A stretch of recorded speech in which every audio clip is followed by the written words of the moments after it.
Hello, everyone! Welcome to Bingo's marvelous math adventure! Meet Bingo, the math-loving pup. He'll be your guide on this exciting math adventure.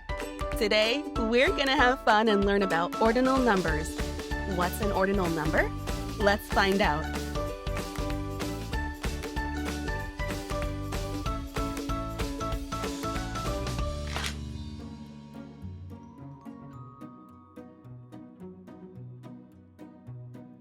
We use numbers in different ways every day. We use numbers to count how many donuts in a box, the number of coins in a jar, or the number of balloons in a bunch. Numbers we use to count things are called cardinal numbers. There are other times when you don't need a number to give you a count, like in a race. In a race, you need a number to show the order or position.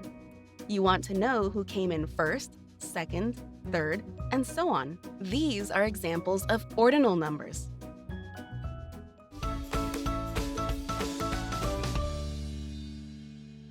Let's learn about the first 10 ordinal numbers together. Here are the first 10 ordinal numbers.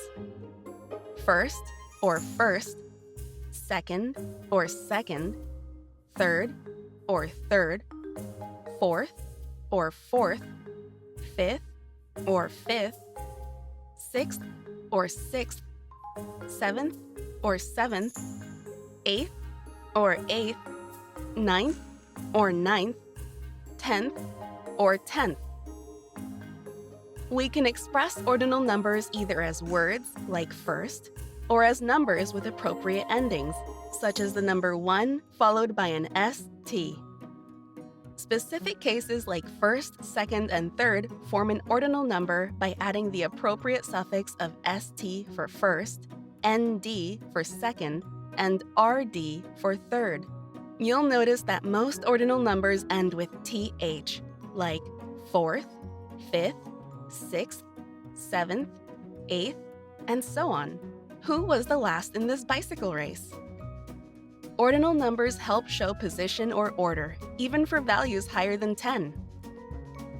Any number can be converted into an ordinal form.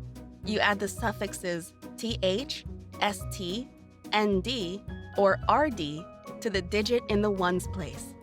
For example, 51 becomes 51st, and 157 becomes 157th.